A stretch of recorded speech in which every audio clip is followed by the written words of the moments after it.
Hello, hello, hello. Good evening, girlfriends. It's that time of the evening for Girlfriends' Guide to Homeschooling.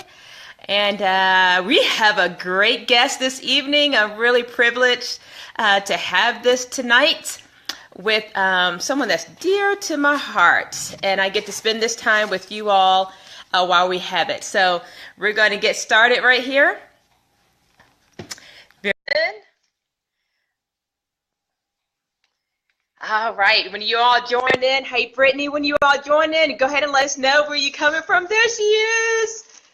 Oh, Miss Beautiful. Yes, this is a special treat, you all, and I can't wait. I'm going to tell you a little bit about it in just a moment. Let me go ahead and share this to the Girlfriends' Guide page. You all go ahead and hit the share button as you come in, and we're going to get started. I feel like some music need to be going. But when I actually edit the videos and get them on YouTube, there's music and all type of animation, so it's a fun video. So here we go. Let me share it. Give me one moment, Noelani, and I will be set to go. Can you hear me well? Yes, I can. Can you hear Okay, me? good. Okay. Maybe there's a little delay. All right, so here we go. We're going to get started. All right, 3, 2, 1. Girlfriends' Guide to Homeschooling. I am turned up for this evening's interview. Woo! So exciting. Let me let you know who I am. I am Angela Jordan Perry. I am the host of Girlfriends' Guide to Homeschooling. This is a platform which provides voice to those who are of the African homeschooling diaspora and those who are in marginalized homeschooling. So there's a lot of reason why so many people homeschool, and many more are joining in on this community of homeschooling, and I provide the platform to share their voice, to share their journey, to let it be known that hashtag we homeschool too, and we homeschool well. So just a little bit about myself. I am homeschooling mom now of 18 years to 8 children, married to one husband, almost 26 years, coming here in July. We live in the northwest part of the state of South Carolina, where we are small farmers. We have a hog, all types of fowl out there, guinea hens and turkeys and chickens, and we're getting our hands set on gardening. We're like, this year we're gonna do it. So and then let's see what else, and then some goats and type of things like that. So I am also in this state of South Carolina. I'm an Option 3 Accountability Association Director. For many of you who are outside of the state, that probably means nothing at all, of course, but for those who are in the state of South Carolina, that means that I provide the legal entity for you to be able to homeschool in the state of South Carolina. You have to join an association, so I provide that option for you. My purpose-driven life is to make a positive impact on thousands of homeschoolers worldwide, and I do that in part, my girlfriends, right here serving those who are in the state of South Carolina, but serving those all over the world, literally. So as we get started, you all go ahead and hit the share button, and I'm going to tell you about our special guest. I'm so excited. I had this wonderful privilege to interview my very own daughter. This is my third born daughter, Noelani Perry. Isn't she beautiful? Yeah, she's so beautiful and she's so smart, and I love her to life. Very much kindred personalities, if you will. But let me tell you a little bit about Noelani and then why I decided to interview her. So Noelani began both her formal homeschooling education and Suzuki violin studies at the age of 4 years old. Third born to myself and my husband Tyrone, this student had an I can do it mentality that has catapulted her into unbelievable areas in life. I mean, literally, I would give her a math book, you all, and she's like, do 5 pages. She says, "Is that all, Mom? That's all? I want to do some more, Mommy." And then she would just go through the book. So literally, she finished her first grade studies in like 5 months, the whole everything curriculum. So this is the type of girl this student is. So during her homeschooling year, Noelani was self-motivated, focused, and always needed a challenge. While her studies currently have her pursuing a violin performance major, she's a racial injustice activist in her own right. Her love for racial equality and justice has birthed the idea of maybe entering the legal field on some side, or maybe sociology field in addition to her violin performance study. But she wants to serve the marginalized. So really proud of her in that. But of course, she's so young, it could change. So she is a Belhaven University freshman. She started at the age of 16, you all. We sent her off this past fall in August all the way to Belhaven University in Mississippi so that she can study her violin performance. Her teacher here just could not continue on with her. She was so far ahead. She needed further study. So she started there. She is holding a 4.0 GPA. Okay, I'm being foolish. So, so I'm so excited. She is holding a 4.0 GPA her first semester. She's an orchestra member in her college. She's serving as an orchestra violinist in another college orchestra. She serves in the orchestra in a local church where she receives a scholarship. She is on an ensemble. She's newly entering this professional violin world where now people are calling her. I mean, Noelani, we have a gig going on. Can you come and play? And then she gets paid. Go figure. This is what she wanted to do, and she's doing it. So she's also planning to audition in the fall for the Mississippi Symphony Orchestra. I think it's called something else. Am I calling it right? MSO? Is it Mississippi? Yes, the MSO, Mississippi Okay. Symphony Orchestra. Yes. That was her goal when she first started at Belhaven, that by her sophomore year, she wanted to audition for that. So I've just told the girlfriends and guy friends just a little bit about you, my sweet Noelani. Tell us more about yourself. Don't be shy. And you can't tell me how you got started in homeschooling because it was kind of forced upon you. But tell us a little bit of what you think about your journey of homeschooling, and then we'll go from there. All right, so I think you pretty much covered everything real nicely. But yes, I started homeschooling when I was real young, and I've been doing it my whole entire life.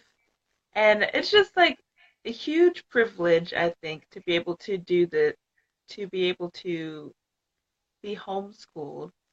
Because then I believe if I wasn't homeschooled, then I would not have the motivation and the drive and the uh, accountability for myself like I do today. And I'm just very thankful for being homeschooled and having that privilege. Yes. Good deal. Now, I have to let the girlfriends know that I told Noelani to be completely honest. So the questions I'm going to ask her, it could either condemn me, it can show me as a horrible homeschooling mom, or it could edify me. I don't know, but I told her to be honest because I know for a lot of homeschooling moms out here and dads who hear of this young girl, 16, heading off to college. Literally, she could have gone off at 15, but tell us why you decided not to go off to college at the age of 15, Noelani. I think more so was because I myself didn't feel 100% ready, even though I could have gone off to college then. There was a little bit of hesitance and just considering, yes, I was 15 and I'm being that young and having to go apart from my family, traveling someplace that I wasn't sure about, and just having pretty much starting my own life on my own. That was something that I was quite nervous and still also a little insecure about myself with because I didn't know how people would react to that. Because even though people would say that, oh yes, she's kind of a prodigy and she's doing this, I didn't really feel that myself. And even though it was the next step I could have taken, I didn't believe that I should take it then. So I spent that year more so covering my bases and making sure I had done everything I need to do regarding my academics and school searching and just giving, seeing a little, experimenting a little bit in the field of career field that I wanted to go in the future. So I'm glad took that year off to just figure all of that out because then I wouldn't have been 100% sure of majoring in violin like I'm doing today. Yeah. So what was the difference you feel like from, because you have finished all your studies, at 15, you had colleges who are like, yes, we want you to come to us, professors in violin and the orchestra who were calling you and saying, come, come, Mhm. come, come, we want you now. Yeah. So what was that you can see the difference from having not started at 15 to when you said, okay, mommy, I think I'm ready to start at 16, which was, the next year. What did you feel like was solidified within you or had solidified to make that happen? That's a good question. Well, I believe that having that year to figure myself out and figure out and go visit different schools in the area and to see how they worked and meet the people and talk with them, that realize that going to college or making that transition wouldn't be as difficult as that or as foreign as I might have imagined. And so it made me more confident that it was graduating and going to college was something that I could accomplish and something that I could do without being scared, I suppose. But yeah, I don't know. It just sort of, I'm not, I can't recall what exact moment it was, but there was a moment where everything just sort of clicked. And I was like, you know what? I could go do that. Yeah. Especially after we took a trip to Mississippi, where Belhaven University is, and I got to meet go to the offices and meet the dean of music and my violin professor who would be there, and just yeah, it just kind of fell into place, and I just went for it. So yeah. Mhm. Now, having been there, you being 16 when you started, I mean, now you turned 17, we missed your birthday because you were there and in school, but we still celebrated it, right? Um, how do you feel, or do you do you feel like you measure up, if that's the right word, with your peers who are normally almost all of them are older than you? Do you feel like going at 16 has been a disservice to you, or that was too early? Do you have any regrets having started school that young, college that young? No, I have no regrets of starting this young, and I'm actually more often I am so glad that I left at 16, or rather that I'm like, man, maybe I should have thought about going a little bit earlier if I had, if I had realized how amazing it would be at college. But, I think in the beginning, I was really nervous because the thing that I would always have in my mind um, was that was, or in my mind, there was a div- uh, divide between me and the other students just because they were older and I was younger. And even though I could did my classes and I was learning things and sending in homework and getting good grades and everything, there was this sort of what's the word? In trying to relate to the other students and um, having conversations with them and getting to know them and being a part of their older group, I suppose, was a little bit more difficult just because no one with also being homeschooled, it's like, well, you do have friends and you have people you're around and co-op and everything. They're all around your own age. And usually I was one of the oldest in the group, so, and I only had a few older friends. So just being able to relate to them and talk to them and how they would be talking about more, I guess, older things, whatever older kids were talking about, then I just had to just try to recognize that yes, there I am here and you are there, but that doesn't mean that we can't make a connection and we still can be friends. Yeah. And after I realized that, then now I have two friends of mine who are one is 19 and one is 18, I believe, who I'm really close with. They're like my friend group now. So I was really blessed to have them and blessed to be able to push past that. Yeah. Good deal. Good deal. So Nolani, we're going to jump back to the homeschooling focus. What was your most memorable time during your homeschooling? I mean, though it was short-lived, only from 4 to I guess we can say 16, although you were technically done at 15. I don't even remember what you studied your last year. It was just you wanted to study something else. You said you wanted to finish out something else. What was that something you wanted to finish the last That's year? my math. You just wanted to That's finish my homework. math word. Mhm. Yeah, yeah, yeah. So, 11 years, maybe 12 years of study in homeschool. So what was your most memorable time that you can just like, this is it. Hmm. Let me think. Most memorable time.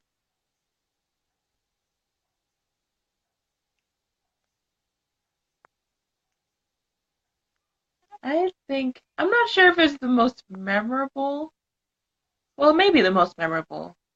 The one thing that I really enjoyed about homeschooling, apart from being at home and uh, being around my family and saying goodbye to dad in the morning when he'd go off to work and all of that, I also really enjoyed the co-ops that we went to. And I can remember the early mornings when we'd leave early in the morning to go to our co-op, whether it was when we did classical conversations or the one UCHU Academy, when we'd leave early and go and like the cold morning air and just like, oh yes, today I get to go see my friends and go hang out with them. I think what I enjoyed most about going to co-op was just having the other students there, and then I'd have more competition or more challenge, uh, something new. Like the teacher would have a quiz or like a test, and all of us would compete in this game, and I just found that very enjoyable. Okay. Very good. Now, conversely, what has been like the most horrible, the worst thing you could think about that occurred in homeschool that made you like, you know what? I don't want to do this anymore. I don't know if you ever felt that way. Maybe you did and you didn't tell me. But what is something that you can Mm. think of like this is just so bad? Mom, just send me to public school. I'm done. And you can be honest if you had some moments like that. Yeah, I'm done with homeschooling. Send yeah. me to public school. I've never been, but send me. Take us to that moment. But you didn't quit and you graduated. You went I on to did college and quit. homeschool. Yes. But you did you have any moments like that? I think more so as I started getting older and then the homework started to get a little bit more difficult or it will require more effort, I'd say. And sometimes I'd have a hard time with wanting to put in the effort to get those things done. And when I'd have my algebra or I'd have my grammar, grammar is the worst. I hate grammar. I didn't know that. Just like You're those such a things great and writer. I didn't realize that. I know I think it was more so the textbook than like the grammar itself because um, when I did get like a high school, when I was in like eighth, ninth grade, when the reins were loosened and I started doing things on my own and like completing my own homework and I think especially with hard higher level subjects like um, grammar or math um, or science and things like that. I think the one thing I just which made it hard for me to complete and hard to put the effort to get them done or want to get them done was more so because of I'd have to figure it out more so. Like I'd have instruction, but knowing how I learn and how I like some hands-on, or it's always helpful to have someone who knows more than me to sit me down and be like, hey, this is how this works. I,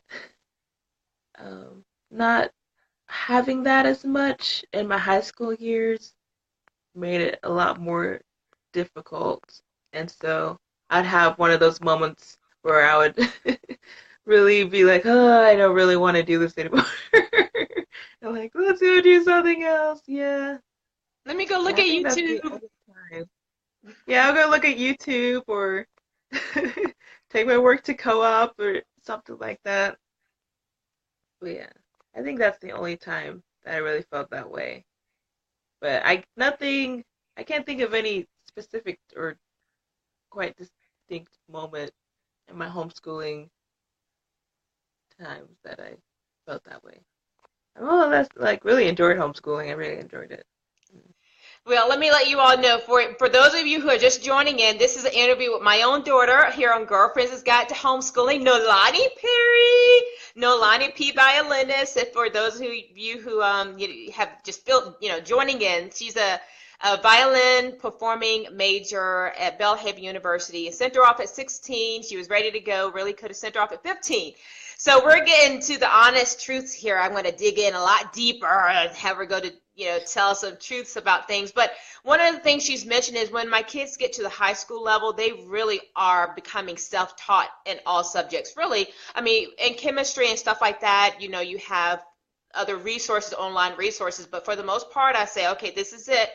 This is what you need to complete, and you need to complete it by here. All right, and then they run for it, and then they have their tests and their quizzes. I would grade their writing. Nolani was a great writer, so I didn't have to worry about that, their creative writing. But math and all that kind of stuff, I give them the resources that they need to study and learn, and then they have to dig into it and learn it, right? So that's what she's saying. It was like hard to stay focused and not have someone regurgitate. But that way of homeschooling, Nolani, can you say has helped you in college, this, first semester, now your second semester college? What can you say about that? But yes, I've really homeschooling, like how I said in the beginning, uh, homeschooling, I'm pretty sure if I had not been homeschooled, then I would not have the the abilities that I have to be self-motivated and keep myself accountable and be organized and plan ahead and be able to self teach myself things if I don't quite understand them and read textbook and learn things and stay ahead. Uh, I think homeschooling really played a big, huge part in me being preparing me for what it's like to be in college. I really do think so. Good deal. Tell us your daily habits. You don't have a habit, you're oftentimes set up for failure. So tell us, what are your daily habits now, post high school, homeschool high school? Well, all right. Well, I get up in the morning and I usually read a passage of scripture or from one of my devotions from a book of mine. And I read that in the morning. I get up at 7 because my classes usually start at 8. So get up at 7 or like 6:30 to 7. Get up and do that. And then I know I have to get myself out of bed within the time that my snooze alarm goes off, or else I'll be stuck in there the the whole morning. But I get up and then I do this thing where I just kind of put on my happy morning music, which is usually like either some um, uh, gospel hits or Christian contemporary, and I play it, and I get out of bed. I'm like, whew, get myself all my mind prepared and shake my body out and stretch, and I just hop out of my bed and then take a deep breath, and then I'm like have energy and ready to start the day. I make my bed. Um, I go get prepared for the day ahead, pack my books and all of that. Then I go to class. Well, actually, I don't go to class. I go to the cafeteria first, and then I go to class because I need to eat. Yeah, yeah. That's usually how I start my morning. My daily habits. Well, Go to the in gym, my room, I have this. practice, Hmm? your gym practice, groups, you know, what do you call it, groups, but clubs, anything. I mean, what is your, say a typical Monday, what is your daily habit throughout the day? My daily habit. Hmm. Well, usually in the morning, especially on a Monday, I like to go look at my calendar, which is I've made a giant calendar made out of four pieces of paper and taped it to my closet door. And on it, I have made a giant version of whatever month it is and have written down everything that I have going on throughout the week. And I like to look at my calendar and think about all the things that I'm going to do and think about all the things I need to do or things that are upcoming or tests or um, projects or anything like that. And I sort of kind of just go through my mind and just think about everything that's required of me to get that thing completed.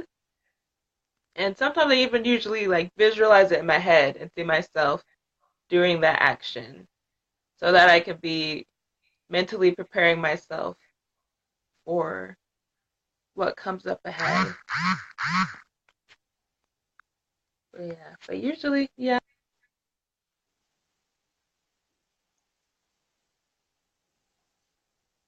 I'm sorry. Oh, there you go. Yeah, I forgot to tell you to turn off your phone. Uh-oh, we lost her. All right, let's try again. Guys, thank you. Give me a thumbs up if you're following us, you're with us, and you can still hear everything. Noelani's going to pop back on again. Thank you for joining. If you're just joining Girlfriends Guide to Homeschool, this is a special interview as I am interviewing my now 17-year-old daughter who's off in her first year of college studying violin performance. Just going through, it's unique to have a student's perspective in homeschooling and what that looked like for them and how they, viewed that time. So I'm just, working through getting her perspective and hearing her thought processes. I told her to be honest, honest, honest, honest. So yeah, you all give me a thumbs up if you can hear as well and you're following. If you have some questions specifically for Noelani, let us know. So welcome back, Noelani. I forgot to tell you to Hi, turn off your sorry about that. notifications because it would kick you out for sure. So, Noelani, you mentioned at the beginning about socializing and you're loving to get to co-op because of your friends of that. And a lot of people always feel like homeschoolers are not socialized. Homeschoolers, they don't have any friends. Homeschoolers are locked up in their house. Would you say that to be have been true for you? Um, I'd say that I've met many a homeschooler that is like a total social butterfly. But more so for me and just being my personality, I am a person of few words, introvert. I like my space and um yeah, like my friends and I know how to communicate with them and socialize and have conversations. But yeah, I think being in college, it's being in college sort of forced me to look at how the way I communicate with other people and just knowing all the steps necessary to creating true great friendships. Where in homeschooling, I was able to do that, but uh, not, it's a slightly different. But I do believe that all homeschoolers can and do socialize and do make friends um, outside of home of their schooling. Speak to some of the challenges that you have had so far in college. I know that I'll prompt you on some things I'm thinking of. Learning to have space. You know, when you're homeschool, you always would say, I can come out and be around my family, but when I'm done, I can go in my room and hide away and do my Mhm. schoolwork. And conversely, how did you feel about that when you went to college? Uh, that was kind of tricky, especially since for the first semester I had a roommate. So that was really tricky.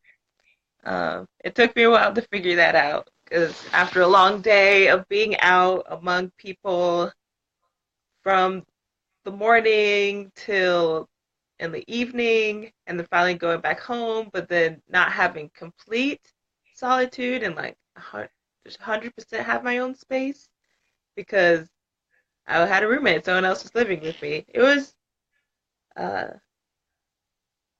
definitely a challenge. I had to go either figure out how to maintain a peace and be able to recharge myself while having somebody else around, or usually I would go to one of the practice rooms, which was my favorite place because the practice rooms in the at Bellhaven are kind of are very soundproof, and once you close the door, it just kind of like hisses and like locks, and it's like total silence in the room. And usually that was my favorite place. But Yeah. yeah. I remember some tears. I shared there's some tears because she's just like, Mom, there's people everywhere. I don't have a moment apart from people. And her challenge was to go find her solitude place. And that was either her sitting in her car, right? Sitting in your car, and then you discovered what is that, the social room where you could had sofas and stuff and you can go in there just escape. Like she Mhm. needed a cave to get away from people, and that was one of the biggest things. That was like the biggest hurdle you had to get over, just being with people Yes. all the time in a classroom with people all the time, every class, right? Mhm. That was hard. All right, share your journey with your violin. What does studying violin performance mean for you? I mean, having done that since you were 4, I mean, that's 13 years of your life, having this buddy piece of wood, this beautiful piece of wood. Tell us what violin means to you and your desire and the plans that you have, that you think you have for that part of your life. Well, I would say that in the beginning, when I did start violin studies until I was about 13, 12, around like 12 to 14, playing violin was always something enjoyable and something that I loved and something I could do. And I didn't really think uh, think about having any plans regarding if I was going to do something with violin until I was 13, 14. I think, and then it was when I had after a performance. I'm not quite I think it was the Bruch Violin Concerto. I think so. After playing that, then and I played it well, and I was really hyped up about it, and I kind of just like looked at my instrument. I'm like, huh, okay, maybe I really, really do enjoy playing this, and maybe this is really something I want to do and like do in future and like play violin all the time. And since that moment until today, like my love and my passion for violin and music and being able to share that share that with everyone and use that to share my heart and my feelings and the piece that I play and use it to minister to other people. I think that even more now that I've come to college, that my love and my passion for my instrument has grown that much, even for just like music in general, with all the studies I'm learning and especially like theory class or musicianship, where I learned how all these notes relate to each other and how the big picture and what all of the whole piece, all these notes can create, and the message that it sends, and how that it can, it's a language that everyone can understand, and how it just, I just find it beautiful in that way. And also being here at college and meeting other people who are um, do have a career in the field of music, and all of the opportunities that they have um, as a musician. I just find that it's something that I want for myself. And as far as future plans go, I'm not 100% sure. I'm never 100% sure of things that I want to do, or like things, or where I want to be like several years from now. But I do know that it's going to be with my instrument. And whether it's going to be playing in orchestras or being a performer, which is kind of where I'm heading right now, to be a performer, or crossing the ocean and volunteering at some place overseas and playing there. I'm not really sure, but yeah, I do know that's what I want to do, be a violinist. Beautiful. I have to tell you all, when she first got her first piece in college from her professor, and he said, "This is the song that you're going to do," and we were driving back home, and she listened to the song. She literally in the car just began to boo-hoo. You remember Nolani? You remember that? She was Yes. just crying. I looked over, was like, "What's wrong? What's wrong? Why are you crying?" And she was like, "This is the most beautiful song I have ever heard." She was so moved by the song, and she was so excited to play it. She learned it in like a month or two, and her professor was like, "What in the heck? What?" And so then she got her next piece. She's like, "Oh, I love it." Ah! So her love for music makes me excited to appreciate music, because she loves it so much. It moves her in such a deep way. So if you all have some specific questions for Nolani, please post them up here. But Nolani, we're going to move to the part of our show where these are short questions just to pick your brain. So you can give short answers. I mean, these are, questions where to pick your brain, so you can give short answers to those. For all of you who are on here, please share this and get this out. You just never know what homeschooling parent out there who would love to have this encouragement that they're not ruining their kid. All of us homeschool moms probably at some point thought we are ruining them, we are missing something in their education, or whatever. I'm sure we have always felt that way. Or you never know if there's a homeschool student who needs to hear this, like, okay, she made it, so then I can make it. Or someone who's considering homeschooling and just need to see it, hear it, touch it, be aware of it. And so this is kind of a close and up personal from an actual homeschool student who graduated. So you all go ahead and hit the share button and get it out, and we're going to go ahead and move into that part of the show. Okay, Nolani, what is your daily mantra? What is something that you tell yourself every day that helps you to stay focused as a prior homeschool student, now college student? Let's see. The first thing that immediately comes to mind is that can't is not in my vocabulary. That's the one thing I always, especially in the morning when I'm like, oh man, I have a test. Oh, and I have to have this paper written by this day.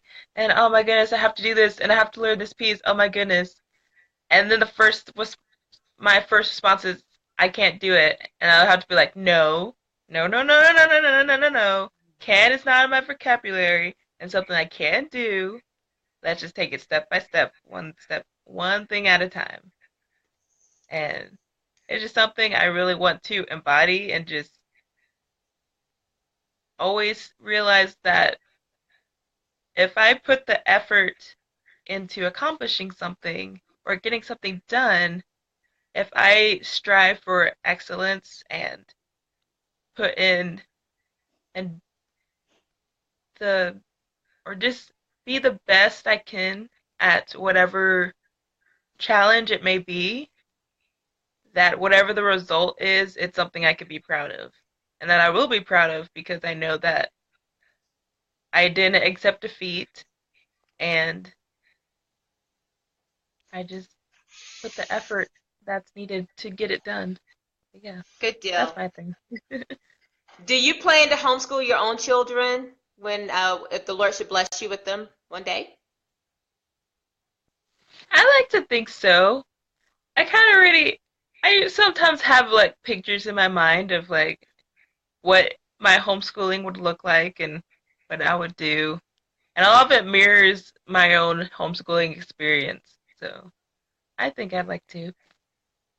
What is a book or curriculum or something that along your homeschooling journey made such a huge impact on your schooling that you feel every homeschool student should have this book or have read this book or have this curriculum or exposure?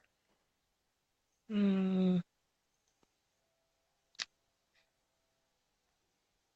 Well, I know when it came to my math, which was my trickiest subject, the one curriculum that was always my favorite was the Abeka curriculum that we had used. More so because the examples were easy to understand and the explanations were simple and I could easily read it myself and figure out how it worked and how to apply it. Um, I could really think of that major curriculum because we had also used Saxon at one point, and I really did not enjoy that. Saxon was my favorite. Then we went back to Rebecca. I was like, yes, thank you. Yes, yeah. What is the online app or resource or tool that helped you so much during your homeschooling career that you highly recommend it? Well, I didn't really have a phone then when I was doing homeschool. So as far as app wise, I can't think of one. No. A online resource or classes or something that you do Oh, utilize in your homeschool? there was one actually. Thank you for keep going prompting me. um, an online resource that I had to use was virtualhomeschoolgroup.org, I think it is now, which was other homeschool parents who were knowledgeable and in their field would have online courses on this website where you could sign up for and join, and I think it was free. I believe it was free. Um, and some Mm-hmm. you just like give donations and stuff as you wanted to. But it was a nice group of other homeschool parents usually, and it was I believe the whole site was headed up by Miss Tammy Moore. She was my she was the person who guided me through a lot of my early science courses. Yeah, Mm-hmm. that was Mm-hmm. the teachers are always so sweet, and it's fun interaction with other students from all over. And I made a few friends online actually, a few close friends that I'm still friends with now, just because we were all in the same classes. And well, yeah, I think I'd say virtual homeschool group was one of the major resources that made literature and science that much more exciting. Yeah. All right. And another question, Nolani. So, what is something that you wished you would have had in homeschooling that you didn't, that I didn't provide for you, that now you look back and say, oh, I really missed out on this, or that you can share with everybody? You can be honest. Like you felt like there was a deficit, like your mom let you down in this area in your homeschooling. Hmm.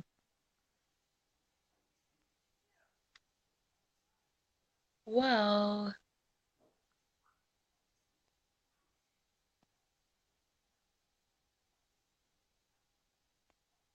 Hmm.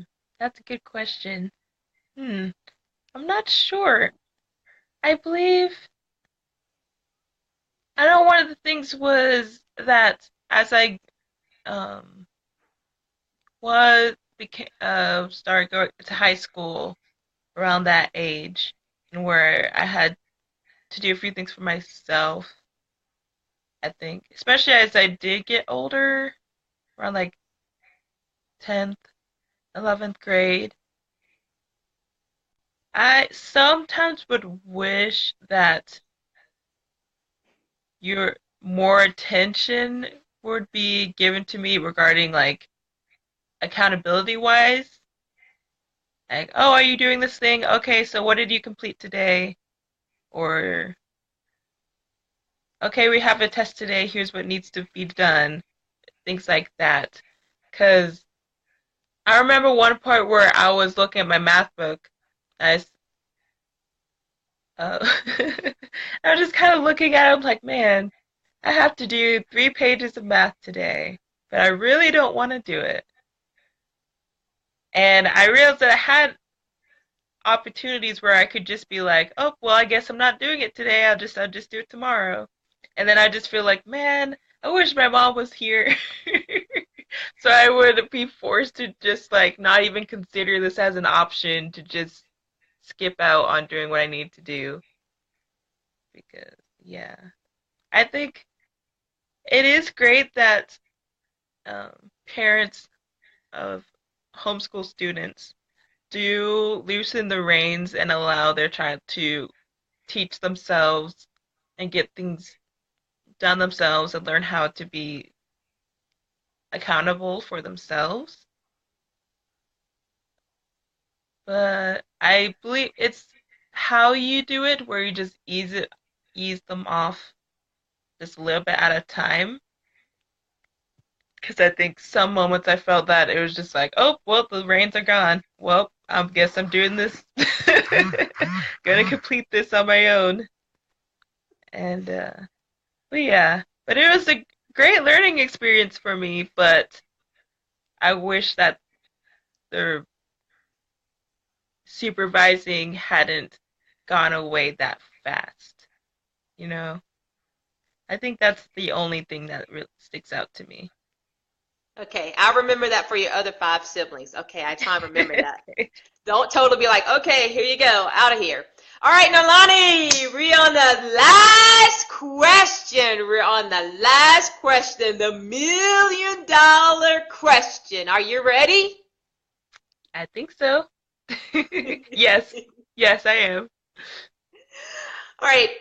If you had to start all over again, let's start with high school. We won't go all the way back to kindergarten because that was so fun and you just went through all the books, first grade, second grade. I mean, you just, boom, I'm done. But let's say you had to start all over again, back to the first day of ninth grade. Okay? And you currently have all your current wisdom, knowledge, skills, even this experience in college, but you're going back to day one.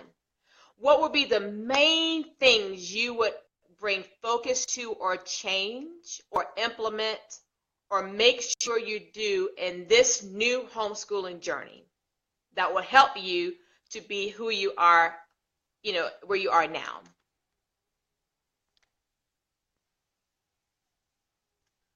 I think the first thing that really comes to mind is don't shy away from challenges or from difficulty. Because one thing that I had struggled with from being in high school to where it was more relaxed, and yes, there were deadlines, but I knew that I had time and that I didn't have to put in so much effort at the very moment to get it done because I could still get it done as long as I got it done by the end of the week or the end of whatever day. Whereas in college, it's like you have deadlines, and those deadlines need to be set. And even though what you're working on is tough, it still needs to get done. So you got to put in that effort to get it done. And if I had approached every challenge or hard thing in high school with that mentality of like, okay, I have this thing, I'm just gonna get it done now, and I don't have to worry about it later because then it'll be done, and put 110% into everything rather than wait because like, oh, I can do that later today, or I can do that at another time. Instead of waiting and just putting the effort in now and getting stuff accomplished, I feel like if I had that mentality, I would be so much farther today, or have, yeah, a lot like probably twice, like way farther today than I would have been like I am right now because I didn't have that kind of mindset. So I feel like saying yes to challenges and just really pushing myself because, yeah, I think that's the one thing that I would wish I had done when in high school. Thank you. Good to hear. Thank you for sharing, Nolani. And thank you for being transparent. And you said some truth, but it didn't stab me like, oh, that hurt. Ah, I Oh, just felt her. So thank you. I'm glad I feel like I did right by you, or you at least would have shared it yeah, you honestly. did. Thank you, sweetheart. Mwah. I'm proud of you. So, just to end it off, I do want to just have an opportunity for you just to share. If you all have some questions as we are about to wrap up our interview, I want you to share all the pieces, how many pieces that you're working on, and your studies. That was something that I was hoping you'd share in your habits. What are your daily habits? What are the Okay. class load you have, and how many pieces you're studying, you having to learn, say for like how many pieces are you learning for your church music normally? How many pieces are you learning in your orchestra at Belhaven, orchestra at Jackson U, ensemble, and your private music, and then all the courses? If you can do that for us really quickly so that you can get an idea of what this 17-year-old has on her plate. And mama can't rescue her. She's all got it herself. Go ahead and share, Nolani. Okay, so as far as academics, I'm at 18 credits right now, which is the max amount of credits that you can have per semester, unless, like, if you want more than that, then you have to pay extra.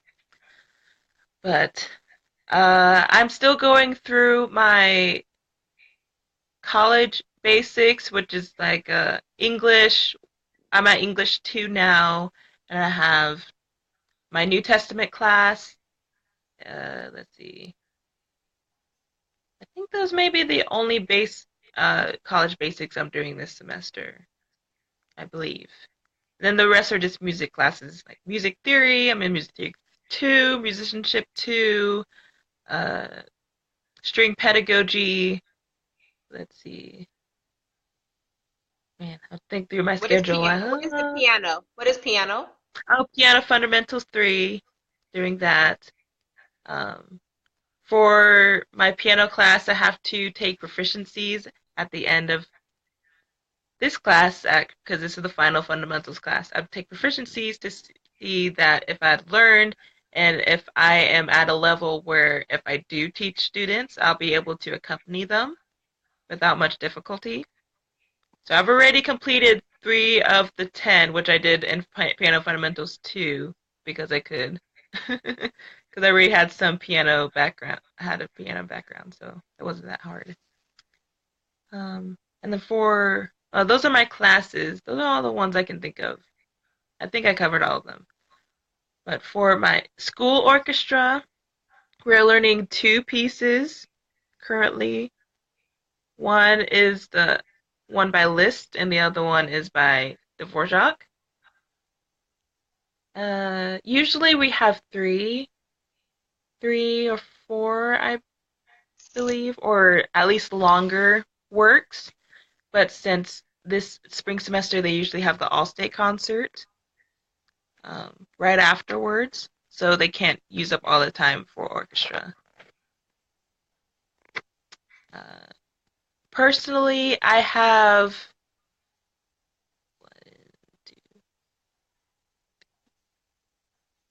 4 things I'm working on right now. One of them I have to be ready by April to possibly perform in the all-state concert. One is going to be my piece for my audition for the MSO orchestra, and one is for my ensemble piece, which I'm going to be performing with a colleague of mine for her junior recital. And the last one is, and nope, actually I only have three. I had one, I thought I had one extra one, but I only had three.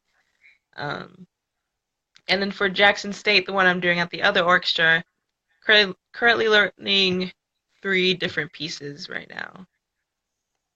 So I count 5, 6, 7, 8 pieces that you're learning. I think that's about 8. 3, 7 or 8. 5, 6, 7, 8. Yes. And then that's not including the songs that you have to learn for church each week. Oh, no, not including the ones that... That's right, I forgot about that. For church orchestra, it's a little different. For each week, we have a different series of songs that we're going to be playing. So I'm really glad I decided to perform in the church orchestra because it allows me to have practice with sight reading, because we only have one rehearsal on Wednesday, and I usually don't look at the music at all until the following Sunday. So a lot of it is just by memory of what we went over and just sight reading it the day of the service. Yeah, and then I also we have a Pops concert and an Easter concert coming up with the church, so I have those pieces to prepare for as well. Sorry. Yeah. 17, all of the pieces she has to learn, and work, and it's all on her. I can't help her at all. So, all right, girlfriend. Woo! This time of see Noelani. She and I are so much in the same personality, so laid back and subdued, and very introverted, and love to be by ourselves. So much like, let me tell you, you all have enjoyed this. Please be able to hit the share button and share this with other people. I'm sure this is going to be a blessing to them just here from another perspective. No longer will there's three what you do. One, any last words of advice to any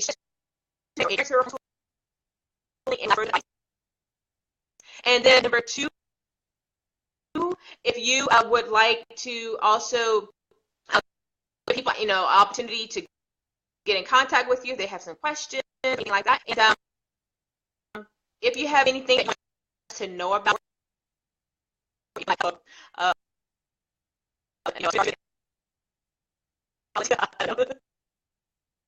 but anyway, at least those 2 things. Any advice you can give to parents or students, and 2, any they can get in contact with you, email, Facebook, they can continue any conversations and questions that they may have. Okay, last piece of advice. Let's see. I think probably more so for the student, because then I can relate to them with their where they are in their perspective. I think my final words of advice to them is just to really approach everything with 110% and always be in a mindset where you'd want to learn and love to learn. I know it's really hard to get there and it may be tough to stay there, but that's really, really important, because then you can soak up things quicker and you can observe things around you and maybe notice something or put pieces together in your brain that maybe didn't connect in the book, so you can be one step ahead. But always just go for it with this can't is not in my vocabulary. I mean, can't is not in my vocabulary mindset. And for parents, just continue to always just push your student, because a challenge and difficulty may produce some tears and sweat and a lot of difficulty and just maybe a little bit of stress, maybe a little bit, but not that much. But always continue to push your student. Be like, oh, okay, so you did this, but can you even go farther than that? Yeah. I think that's always helpful because especially if they're a high school student planning to go to college, they're going to get that from their professors. And that's just what's going to be necessary. Always wanted to be always doing your extra credit, always trying to be one step ahead or getting stuff done sooner before later. Because that having that mentality is how you get both good grades and have being able to learn and have the knowledge just stick. And you can be so much farther, go so far in just one semester if you just keep that. No, if your child has been ingrained with the mentality to always push and go farther than before. Mhm. Beautiful, beautiful. Thank you, Noelani. I'm going to take your advice too. I'm still homeschooling, so thank you, thank you, thank you. I appreciate it. So, girlfriends, woo! You know, it says that you are the average of the 5 people you hang out with. You're the sum average of the 5 people you hang out with. And this hour, you have been hanging out with my daughter, Noelani Perry. Woo! Never let anyone look down upon your youth. And at 17, you have given a lot of value to us who are homeschooling mamas and to the students who will hear this, to the little bitty students, to the ones who are in middle school, and to the ones who are in high school. Like, I'm ready to be done. Thank you for your wisdom, Noelani. I appreciate you so much. I appreciate you always working hard. You know, you haven't been perfect, nor have I, but, you know, having a good attitude and willing to give your all and do your best in your homeschooling. And I thank you for that. You didn't give me a lot of hard aches, and you didn't give me a lot of moments where I had to raise my voice. A few times I did, like, Noelani, okay, bring peace.